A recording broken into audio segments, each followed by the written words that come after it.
This is Matt Musel at North Shore High School, and high school fans know exactly who this guy is. John Kay, the head coach at North Shore. And Coach, you've got a bunch of talent on this team again. When everybody around the state looks at North Shore, you've won 3 of the last 4 state championships. That's impressive. You lost a lot of good talent, but I know you plan on shooting for the top again. Yeah, I mean, it's a great community. We do have a ton of talent and a ton of kids that want to work hard and they want to represent their school and their family. And so, when you have that, you always have a chance. And so, yeah, we've graduated a ton of talent, but we've got a lot of kids that have been working behind the scenes for years, and this is their chance. This is their time, and they're going to take advantage of it. And I'm curious to see what we put out on the field. That's what some of your guys said.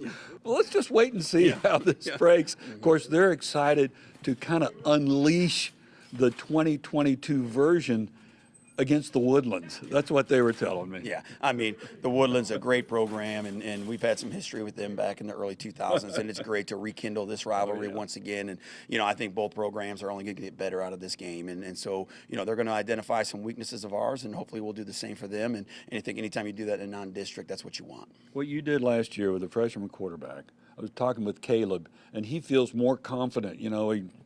Last year, my goodness, that was amazing, picking him up off the freshman team and going to the state championship. But what differences have you seen in Caleb over the past year? Yeah, I think he's night and day in terms of developing as a quarterback. He was a great athlete that had a great working attitude and had an outstanding middle school program that he came out of that we used running the same offense. So I think the transition was a little bit easier. But to see him kind of come into his own over the offseason, understand the offense, know where the ball is supposed to go. But I think more than anything, just the development of his leadership and him embracing the role of quarterback and what it's like to be in that huddle. And the kids have respect for him. He's got respect for them. And that relationship, I think, has made everybody better. Now, defensively, man, you lost some talent. But you got some good guys back. 2 guys on the preseason All-Houston list. Yeah, we got quite a few kids returning in the secondary. Obviously, we lost Denver Harris to A&M, and he was a tremendous player. But Caleb Flagg to HBU, but we've got some guys that have returned in that area. But our front 7 basically is rebuilt, and it's going to be, them leaning on their preparation as JV players, as scout team players. And, we've had a great spring. We've had a great summer. And I think those kids are ready to compete. These guys are so organized. Thanks to you. I mean, everything looks uniform, whatever you're doing, lifting weights or on the practice field.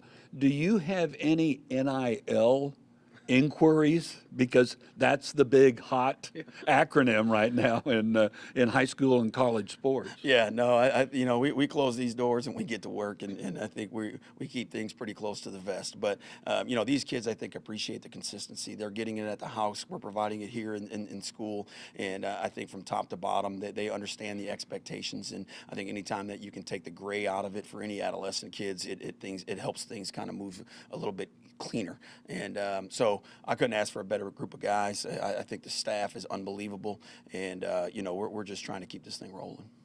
I like that. Take the gray out for young kids. Yeah, it's a good point. All right, I want you to explain the front of your T-shirt, because every guy I interviewed talked about the brotherhood. Now explain North Shore brotherhood to our viewers. Yeah, I mean, I think it goes a lot deeper than football. I think this community is very, very tight-knit, and I think they got a lot of pride from where they're from, and our kids feed off that, and they take it very serious in terms of what they're doing to represent their community, their families, the school, and it is a brotherhood from the guys that have already graduated to come back. We had guys from the NFL come back. Trey Hopkins, who played in the Super Bowl last year with Cincinnati Bengals, he came and wanted to watch practice. And Earl Mitchell's been through here with the Texans, and so I think these guys leave and they go about their different pathways, but at the end of the day, the one common denominator is they're from North Shore, and I think that brotherhood runs deep, and it's important to the program. Yeah, no, and then the back of your shirt, if you can show the viewers, East Side.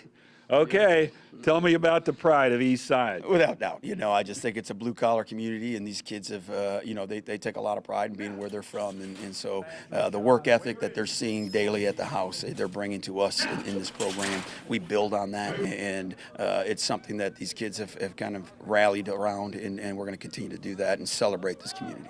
All right, John, go get them this season. We'll be watching. That's going to be fun, opening night. It's going to be a lot of fun. Appreciate it, Matt. Thank you. John Kay, the head coach at North Shore High School. Thanks for watching.